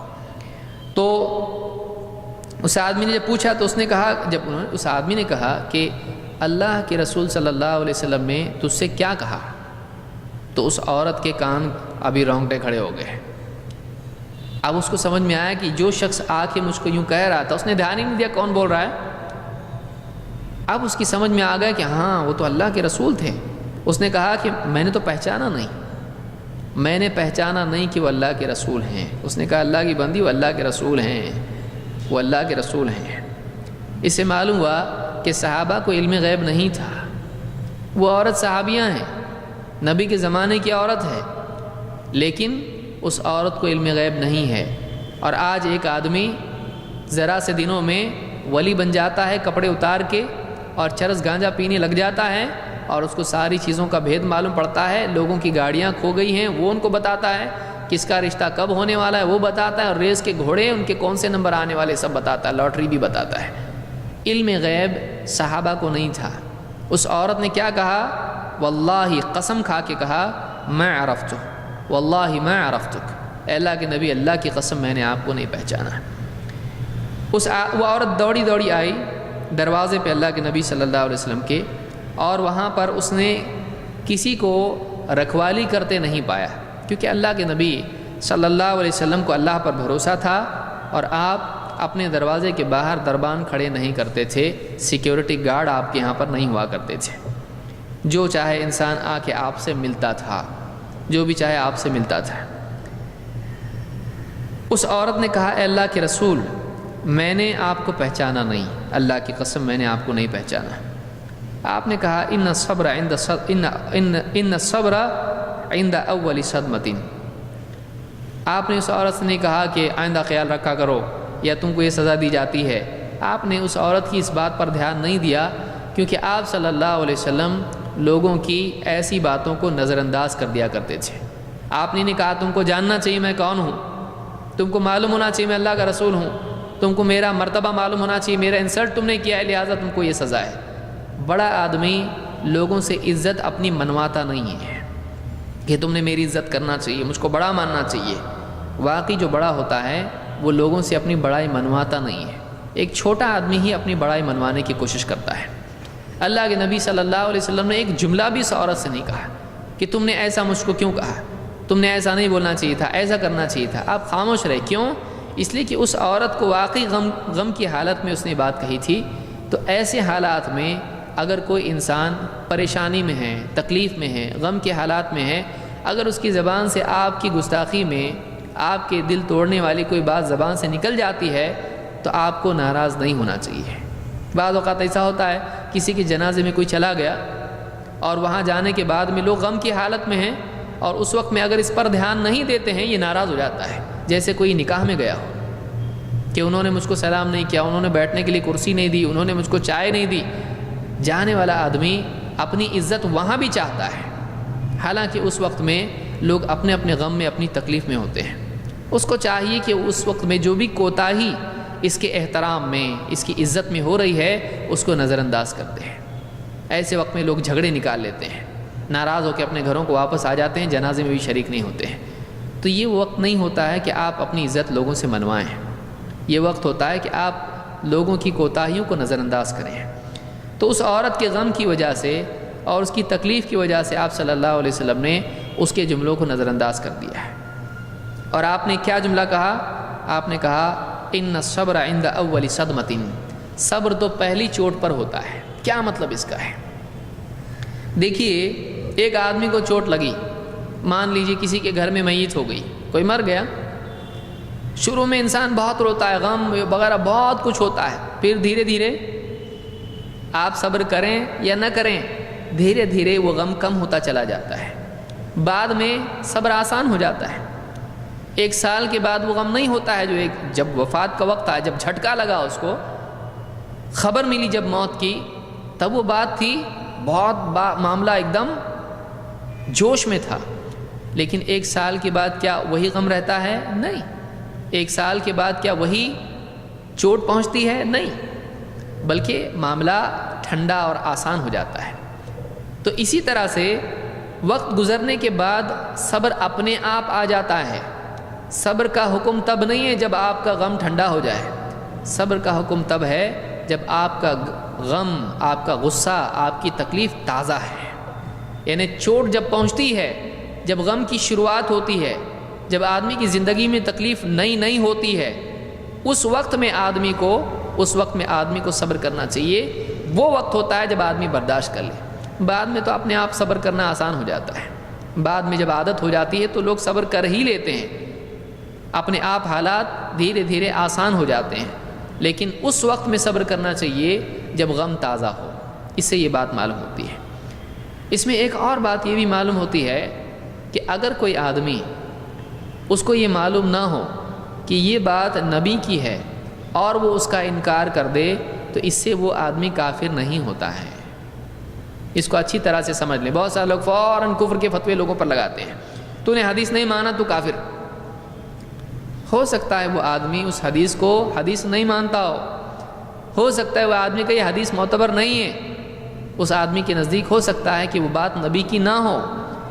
تو اس عورت نے بولنے والے کو نبی نہیں سمجھا اور اس نے گستاخی کر دی، اس نے کہہ دیا کہ تم کو کیا کرنا ہے، بے ادبی کے ساتھ بات کی، لیکن اس کے علم میں یہ بات نہیں تھی کہ میں جس کی بات کا انکار کر رہی ہوں، میں جس کی بات کا انکار کر رہی ہوں وہ نبی ہے۔ اس کو معلوم نہیں تھا، اس کو معلوم نہیں تھا، اس لیے وہ کافر نہیں ہوئی۔ لیکن اگر ایک انسان جانتا ہو کہ یہ نبی ہیں اللہ کے اور پھر کہے کہ تم ہم کو مت سکھاؤ، ایسا آدمی کافر ہو جائے گا۔ تو یہ بات معلوم ہوئی کہ اگر کسی کو علم نہ ہو کہ یہ بات نبی کی ہے، جہالت کی وجہ سے، کسی اور وجہ سے، اور وہ اس بات کا انکار کر دے، تو ایسے آدمی پر کفر کا فتویٰ نہیں لگانا چاہیے، کیونکہ اس کو معلوم نہیں ہے۔ لہٰذا اللہ کے نبی صلی اللہ علیہ وسلم نے بھی اس عورت پر کفر کا فتویٰ نہیں لگایا، کیونکہ اس کو معلوم نہیں تھا۔ تو جہالت ایک انسان کی تکفیر میں مانع ہے، یہ اصول ہے کہ ایک آدمی کو نہیں معلوم تو اس پر سے وہ کافر نہیں ہوتا ہے۔ کافر وہی ہوگا جو جانتے بوجھتے نبی کی بات کا انکار کرتے ہیں۔ تو یہ باتیں اس حدیث سے ہم کو معلوم ہوتی ہیں۔ آگے بڑھتے ہیں۔ نیا موضوع اس میں صبر کے بعد ایک اور بات، اور صبر سے جڑی ہوئی بھی اس کو کہا جا سکتا ہے کہ کبھی ایسا بھی ہوتا ہے کہ عورت کے شوہر کی وفات ہو جاتی ہے اور اس کا دوسرا نکاح ہوتا ہے، اور اسلام میں یہ بات جائز ہے، بلکہ اس کی ترغیب دی گئی ہے کہ ایک عورت، بیوہ عورت، اگر اپنے بچوں کی پرورش میں اس کے لیے مسائل پیدا ہوں، اپنی زندگی کے لیے مسائل پیدا ہوں، تو وہ دوسرا نکاح کر لے۔ شوہر کی وفات کے بعد میں عدت پوری کرنے کے بعد وہ دوسرا نکاح کر لے۔ اگر وہ دوسرا نکاح نہیں کرتی ہے اپنے بچوں کی وجہ سے یا کسی وجہ سے، تو اس میں بھی کوئی حرج نہیں ہے۔ اگر کوئی عورت دوسرا نکاح نہیں کرتی ہے شوہر کی وفات کے بعد تو گناہ گار نہیں ہوتی، اس میں کوئی مسئلہ نہیں ہے۔ بلکہ ایک عورت اگر بچوں کی وجہ سے دوسرا نکاح نہ کرے، اس کی پرورش کی وجہ سے، تو یعنی یہ اس کے لیے خیر کا سبب بھی بن سکتا ہے۔ بہرحال میمون ابن مہران کہتے ہیں، خطب معاویۃ رضی اللہ عنہ ام الدرداء رضی اللہ عنہا فابت ان تزوجہ۔ معاویہ رضی اللہ تعالیٰ عنہ نے ام درداء رضی اللہ تعالیٰ عنہ کو نکاح کا پیغام بھیجا۔ ام درداء کون ہیں؟ ابو درداء رضی اللہ تعالیٰ عنہ کی بیوی۔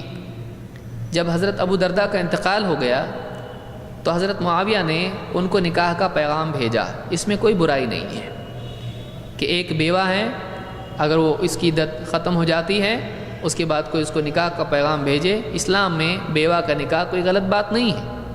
بیوہ کا نکاح، کچھ دوسرے سماجوں میں ایک عورت بیوہ ہو جاتی، زندگی بھر وہ ایسی بیوہ رہتی ہے، اپنی خواہشات کو سب ختم کر کے، اپنی تمناؤں کا گلا گھونٹ کے وہ اسی طرح سے گھر میں بالکل غلام کی طرح زندگی گزارتی ہے۔ اس کو دیکھنے والے بھی اداس ہوتے ہیں اور وہ دوسروں کی خوشی کو دیکھ کے اداس ہوتی رہتی ہے۔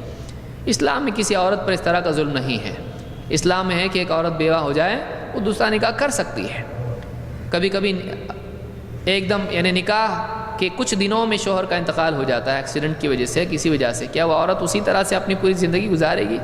اسلام میں مردوں کے ساتھ ساتھ عورتوں کی بھی رعایت رکھی گئی ہے، ان کی خواہشات اور تمناؤں کا بھی لحاظ رکھا گیا ہے۔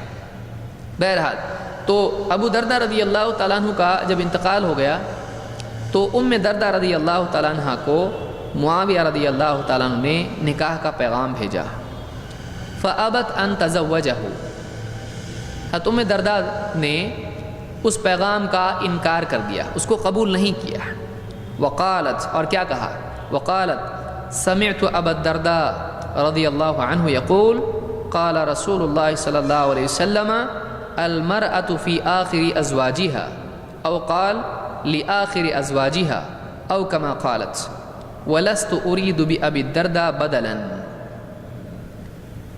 جب ابو درداء رضی اللہ عنہ کے انتقال پر حضرت معاویہ نے نکاح کا رشتہ بھیجا، پیغام بھیجا، تو انہوں نے کہا کہ میں نے اپنے شوہر ابو درداء سے ایک حدیث سنی ہے۔ کیا حدیث ہے؟ المرأة لآخر ازواجها، ایک عورت اپنے آخری شوہر کو ملے گی۔ جنت میں جب شوہر اور بیوی سب جائیں گے تو وہ بیوی جو آخری شوہر اس کا تھا اس کے نکاح میں ہوگی، اور انہوں نے کہا کہ وَلَسْتُ أُرِيدُ بِأَبِي الدَّرْدَاءِ بَدَلًا، اور مجھ کو ابو درداء کے سوا اور دوسرا کوئی نہیں چاہیے، میں ابو درداء کا بدل نہیں چاہتی۔ کیوں؟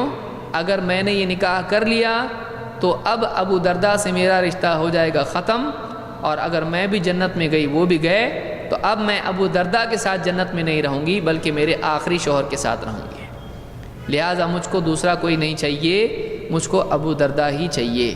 لہٰذا انہوں نے ان کے بعد نکاح نہیں کیا، اس وجہ سے کہ اگر میں جنت میں گئی تو مجھ کو وہی شوہر چاہیے۔ شوہر ایسا ہونا چاہیے کہ ایک عورت اس کی وفات کے بعد بھی یہ سوچے کہ وہی شوہر مجھ کو چاہیے، دوسرا نہیں چاہیے۔ اتنا نیک انسان نے ہونا چاہیے۔ آپ سوچے کیسے ہوں گے ابو درداء رضی اللہ تعالیٰ عنہ، کتنی محبت ہوگی بیوی شوہر میں کہ ان کی وفات کے بعد بھی وہ چاہ رہی ہیں کہ نہیں، مجھ کو کوئی اور رشتہ نہیں چاہیے، میں چاہتی ہوں کہ آخرت میں جنت میں اگر میں جاؤں تو جو دنیا میں میرا شوہر تھا وہی نیک شوہر مجھ کو آخرت میں ملے۔ اور کتنی وفادار بیوی، آپ دیکھیں کتنی محبت ان میں آپس میں ہوگی اور کتنا تعلق ان کا ہوگا اور کتنا یقین اللہ کے نبی صلی اللہ علیہ وسلم کی حدیث پر ہے۔ تو اس سے کئی باتیں معلوم ہوئی۔ نمبر ایک کہ ایک عورت اگر شوہر کی وفات کے بعد میں اگر ہمیشہ بے نکاحی یا بیوہ رہنا چاہے تو اس کو اختیار ہے، اس کو کوئی مسئلہ نہیں ہے۔ لہٰذا اب ام درداء نے ان کے بعد میں جو کہا کہ میں نہیں چاہتی کوئی اور، تو کسی نے ان کو منع نہیں کیا۔ تو دوسری بات اس میں یہ ہے کہ ایک عورت آخرت میں اپنے آخری شوہر کے ساتھ ہوگی۔ مثلا ایک عورت کا شوہر مسلمان تھا، وہ مر گیا، پھر اس کے بعد اس عورت نے دوسرا نکاح کیا، وہ بھی مسلمان تھا، وہ بھی مر گیا، اس کے بعد تیسرا نکاح اس عورت نے کیا، مان لیجئے اب 3 شوہر اس کی زندگی میں آئے، 2 کا انتقال ہو گیا اور ایک آخر تک اس کے نکاح میں وہ رہی، اس کی زندگی میں شوہر کا انتقال نہیں ہوا۔ اب دونوں جب سب کے سب جنت میں جائیں گے، اگر پہلا شوہر، دوسرا، تیسرا اور یہ عورت، اب مسئلہ یہ ہے کہ یہ عورت ہوگی تو کس کے نکاح میں ہوگی؟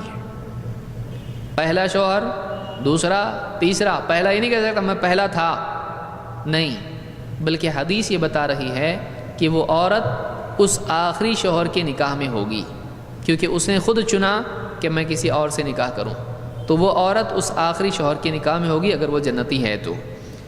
ایک ضعیف حدیث میں بات آئی ہے کہ اس عورت کو انتخاب دیا جائے گا، انتخاب کا موقع دیا جائے گا کہ وہ جتنے بھی اس کے شوہر تھے ان میں سے جس کو چاہے چنے اور وہ اچھے اخلاق والے کو چنے گی۔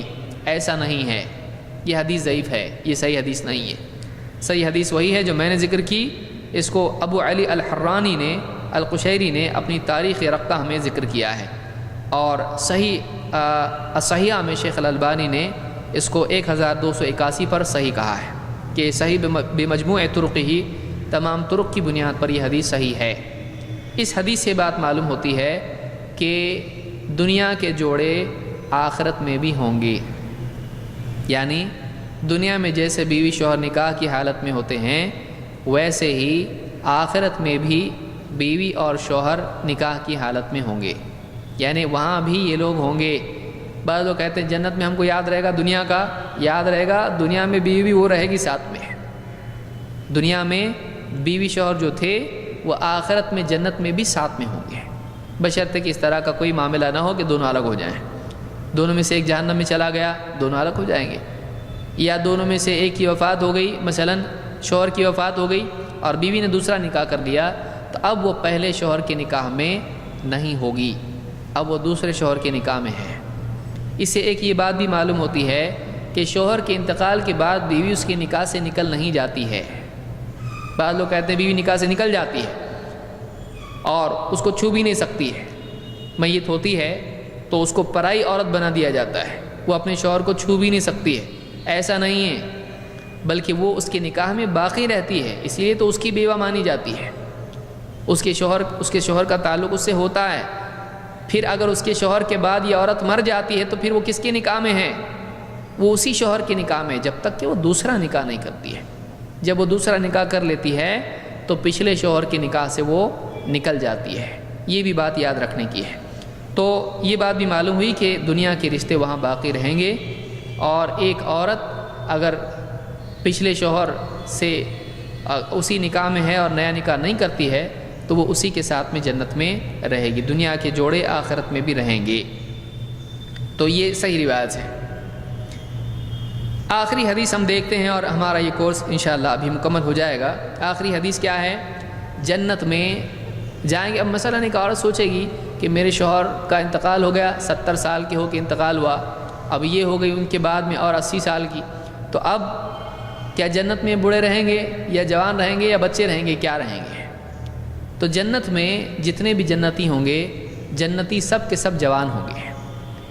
علم وہی ہوگا، یہ نہیں کہ بڑھاپے کا سب بھول گئے واپس جوانی پہ ریسیٹ ہو گئے، ایسا نہیں، بلکہ وہ علم وہ سارا ہوگا، زندگی کے سارے تجربات جو کچھ ان کے ساتھ ہوا بڑھاپے تک، موت تک، وہ ان کو یاد رہے گا، لیکن وہ جسم کے اعتبار سے جوان ہوں گے۔ علم کے اعتبار سے وہ ساری باتیں ان کے ذہنوں میں ہوگی، لیکن جسم کے اعتبار سے وہ جوان ہوں گے۔ حسن بصری رحمۃ اللہ علیہ کہتے ہیں اتت عجوز الی النبی صلی اللہ علیہ وسلم، ایک بوڑھی عورت اللہ کے نبی صلی اللہ علیہ وسلم کے پاس آئی، فقالت یا رسول اللہ ادعو اللہ ان یدخلنی الجنہ، اے اللہ کے رسول اللہ تعالیٰ سے دعا کیجئے کہ اللہ مجھ کو جنت میں داخل کر دے۔ فقال یا ام فلان، آپ نے کہا اے ام فلان، ان الجنت لا تدخلها عجوز، آپ نے کہا او فلاں جنت میں بوڑھی عورت نہیں جائے گی۔ قال فولت تبکی، وہ عورت جب اس نے سنا جنت میں بوڑھیاں نہیں جائے گی، وہ عورت وہاں سے نکلی اور روتے روتے اپنے گھر کو جانے لگی۔ کیوں؟ میں بوڑھی ہو گئی اور جنت میں بوڑھی نہیں جائے گی تو میں جنت میں نہیں جاتی اب۔ فقال اخبروها انہا لا تدخلها وہی عجوز، اللہ کے نبی صلی اللہ علیہ وسلم نے جب دیکھا کہ وہ عورت واپس جا رہی ہے اور رو رہی ہے، تو آپ نے کسی آدمی کو بھیجا اور کہا جاؤ اس کو بتاؤ کہ وہ جنت میں جائے گی، لیکن جائے گی تو بوڑھی نہیں ہوگی، یعنی جنت میں جانے والا بوڑھا نہیں ہوگا، جنت میں اللہ تعالیٰ جوان کر کے بھیجے گا۔ ان اللہ تعالی یقول انا انشأناہن انشاء فجعلناہن ابکارا عربا اترابا، کیونکہ اللہ تعالیٰ نے فرمایا کہ ہم انا انشأناہن انشاء، ہم نئے طور پر نئے سرے سے ان کو دوبارہ جوان کر کے، ان کو نئے سرے سے ان کو جسم دے کر جنت میں ڈالیں گے۔ فجعلناہن ابکارا، اور ہم نے انہیں کنواریاں بنا دیا، یعنی دنیا میں تو وہ کنواری نہیں تھی، نکاح ہو چکا تھا، جنت میں جب جائیں گی تو دوبارہ اسی طرح سے کنواری ہو جائیں گی جیسا نکاح سے پہلے تھیں۔ عربا اترابا، اور وہ اپنے شوہروں کے ہم عمر ہوں گی، یہ نہیں کہ شوہر جوان ہو گیا اور یہ بوڑھی کی بوڑھی رہی، نہیں، بلکہ وہ اپنے شوہر کی عمر کے قریب ہوں گی۔ جنت میں 30 سے 33 سال کی عمر کے اعتبار سے جنتی ہوں گے، جو کہ عمر اور تجربے اور ہر اعتبار سے پختگی کا وقت ہوتا ہے، تو 30 برس کی عمر کے اعتبار سے سارے جنتی ہوں گے۔ تو اس حدیث سے بات معلوم ہوئی، کئی باتیں معلوم ہوئی۔ نمبر 1، اللہ کے نبی صلی اللہ علیہ وسلم کے پاس عورتیں آتی تھیں اور یہ نہیں کہتی تھیں اے اللہ کے رسول ہم کو بھی جنت دے دو، بلکہ جنت کا دینا اللہ کے نبی صلی اللہ علیہ وسلم کے ہاتھ میں نہیں ہے، آپ کے اختیار میں نہیں ہے۔ اس عورت نے کہا کہ اللہ سے دعا کیجیے، معلوم ہے کہ جنت اللہ دیتا ہے، نبی نہیں، آپ اللہ سے دعا کیجیے کہ مجھ کو جنت میں داخل کر دے۔ آپ نے اس عورت سے جو جواب دیا وہ مزاحاً آپ نے کہا کہ جنت میں بوڑھی عورت نہیں جائے گی، یہ ایک قسم کا مزاح ہے، دل لگی کی بات ہے، لیکن جھوٹ نہیں ہے۔ کیوں؟ اس لیے کہ جنت میں بوڑھی عورت نہیں جائے گی، یعنی جنت میں جانے والی عورت بوڑھی نہیں ہوگی، اس کو جوان کیا جائے گا، لیکن وہ عورت یہ سمجھی کہ میں بوڑھی ہوں تو میں جنت میں نہیں جا سکتی، لہٰذا وہ یہ سمجھی کہ اب میرا جنت میں جانا ممکن نہیں ہے۔ وہ رونے لگی، اس کا شوق جنت کا اتنا تھا کہ جب اس کو معلوم پڑا کہ میں جنت میں نہیں جا سکتی تو وہ رونے لگی۔ آپ نے کسی کو بھیج کے کہا کہ اس سے کہ اللہ تعالیٰ اس کو جنت میں ڈالے گا، لیکن بوڑھا کر کے نہیں بلکہ جوان کر کے۔ اس اعتبار سے بات ہے کہ جنت میں بوڑھی نہیں جائے گی کا مطلب یہ کہ بڑھاپے کے ساتھ جنت میں نہیں جائے گی، جوان ہو کے جنت میں جائے گی۔ اس سے ایک بات یہ بھی معلوم ہوئی کہ جسمانی اعتبار سے جنتی جوان ہوں گے، جسمانی اعتبار سے وہ جوان ہوں گے، بوڑھے نہیں ہوں گے۔ اور اس سے بھی معلوم ہوتا ہے کہ کسی کے ساتھ مزاح کیا جا سکتا ہے بشرطے کہ وہ جھوٹ نہ ہو۔ ہمارے ہاں پر مذاق ہوتا ہے، اس میں سچ ہوتا ہی نہیں، اس میں جھوٹ ہوتا ہے، دیکھ تیرے پیچھے کون ہے، شیر ہے، کچھ بھی اس طرح کی باتیں جھوٹی۔ بچوں کے ساتھ میں، بڑوں کے ساتھ میں اپریل فول کے نام پر ایک دوسرے کو بیوقوف بنانا جھوٹ بول کے جائز نہیں ہے۔ ہاں اگر سچ بات ایسی کہی جائے کہ سامنے والا سمجھنے میں غلطی کر جائے اور پھر اس کو صحیح بات فوراً بتا دی جائے تو اس میں کوئی حرج نہیں ہے، اس میں کوئی حرج نہیں۔ جیسے ایک آدمی آیا اللہ کے نبی صلی اللہ علیہ وسلم کے پاس، اس نے کہا اللہ کے رسول مجھ کو ایک اونٹ دیجئے۔ آپ نے کہا میں تم کو اونٹ کا بچہ دوں گا۔ وہ آدمی تھوڑا ہو کہا، اس نے کہا میں اونٹ کا بچہ لے کے کیا کروں، مجھ کو اونٹ چاہیے، مجھ کو اونٹ کا بچہ نہیں چاہیے۔ آپ نے کہا کیوں، اونٹ کا بچہ نہیں ہوتا ہے؟ تو اس طرح سے اللہ کے نبی صلی اللہ علیہ وسلم بھی بعض اوقات لوگوں سے مزاح کیا کرتے تھے، اس میں کوئی حرج نہیں ہے۔ بڑی شخصیت بھی اگر لوگوں سے مزاح کرتی ہے تو اس میں کوئی حرج نہیں ہے۔ یہ ادب کے اور یعنی تعظیم کے اور اسی طرح سے وقار کے خلاف نہیں ہے۔ ہاں یہ کہ بہت زیادہ مذاق کیا جائے اور ایک دم گھٹیا قسم کی باتیں کہی جائیں تو یہ صحیح نہیں ہے، یہ مناسب نہیں ہے۔ ہاں لیکن کبھی کبھار ایسی بات کر دینے سے ایک بڑا آدمی اگر اس طرح کی بات کرتا ہے تو لوگوں میں جو اس کا ڈر اور ہیبت ہوتی ہے وہ تھوڑی کم ہوتی ہے، اس سے وہ قریب آتے ہیں۔ ورنہ ایک دم جلاد کی طرح آدمی رہے اس وجہ سے کہ میں بڑا ہوں، تو ایسا نہیں کرنا چاہیے۔ لوگوں سے گھل مل کر رہنا چاہیے، اس میں حدیں یاد رکھنا چاہیے کہ ایسا بھی نہ ہو جائے کہ لوگوں میں آدمی مذاق بن جائے، اور ایسا بھی نہ ہو جائے کہ لوگ اس کو جلاد کی نگاہ سے دیکھنے لگیں۔ کبھی کبھار اس طرح کا ہنسی کرنا چاہیے۔ ابن سیرین رحمۃ اللہ علیہ کے بارے میں روایتوں میں ہے کہ ابن سیرین رحمۃ اللہ علیہ دن میں لوگوں کو ہنسایا کرتے تھے، ایسی بات کرتے تھے جس سے وہ خوش ہو جاتے تھے، لیکن رات کو ایسا روتے تھے اللہ کے آگے دعاؤں میں گویا کہ ان کے گھر میں کوئی مرا ہے۔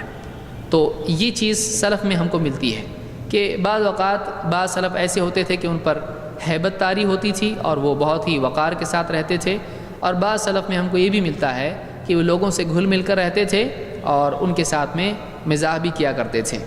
تو خود اللہ کے نبی صلی اللہ علیہ وسلم سے بھی چیز ہم کو ملتی ہے کہ بعض اوقات آپ لوگوں سے مزاح کیا کرتے تھے، اس میں کوئی مسئلہ نہیں ہے۔ اور آپ نے یہاں پر یہ بھی بات ملتی ہے کہ آپ اگر کوئی بات کہتے ہیں، اگر کوئی آدمی کوئی بات لوگوں سے کہتا ہے تو اس کی تائید میں اس کو دلیل بیان کرنا چاہیے۔ لہٰذا اللہ کے نبی صلی اللہ علیہ وسلم نے جب یہ بات کہی کہ جنت میں بوڑھی عورت نہیں جائے گی، پھر آپ نے کہا کہ اللہ اس کو جوان کر کے ڈالے گا، تو آپ نے اپنی بات کی دلیل پیش کی قرآن کی آیت کے طور پر۔ قرآن کی آیت سے آپ نے اس کو ثابت کیا اور آپ نے کہا انا انشأناہن انشاء فجعلناہن ابکارا عربا اترابا۔ یہ سورہ الواقعہ کی آیات ہیں۔ تو اس سے آپ نے استدلال کیا اپنی بات پر کہ اللہ نے فرمایا ہم ان کو نئے سرے سے جنت میں پیدا کر کے ڈالیں گے، نیا جسم ہوگا، نیا ڈھانچہ ہوگا، اور وہ باکرہ ہوں گی یعنی کنواری ہوں گی، عربا اترابا، اور وہ جوان ہوں گی اور ہم عمر ہوں گی یعنی ان کے شوہروں کے ہم عمر ہوں گی۔ تو اس سے یعنی آپ نے دلیل دی اپنی بات کی۔ اس سے معلوم ہوتا ہے کہ کوئی آدمی کوئی بات کہتا ہے تو اس کو اپنی بات کی تائید میں دلیل بھی پیش کرنا چاہیے۔ اس کو امام الترمذی نے اپنی کتاب الشمائل المحمدیہ میں ذکر کیا ہے، جو سنن الترمذی کے علاوہ ہے، اور شیخ الالبانی نے کہا ہے کہ یہ حدیث اپنے شواہد کی بنیاد پر حسن درجے کی ہے۔ لہٰذا یہ چیز ہم نے دیکھی، اللہ تعالی ہم سب کو جنت میں داخل فرمائیں اور جہنم سے ہم سب کی حفاظت فرمائیں، اور علم کے سیکھنے والے، اس کے سمجھنے والے، اس میں غور کرنے والے، اس کے دوسروں کو سکھانے والے، اس پر خود عمل کرنے والے ہم کو بنائیں، اور اسی طرح سے دینی مجالس میں اور کورسز میں اور اسی طرح سے قرآن و سنت کی بات کے سیکھنے کے لیے ہم سب کو جمع ہونے کی توفیق عطا فرمائیں۔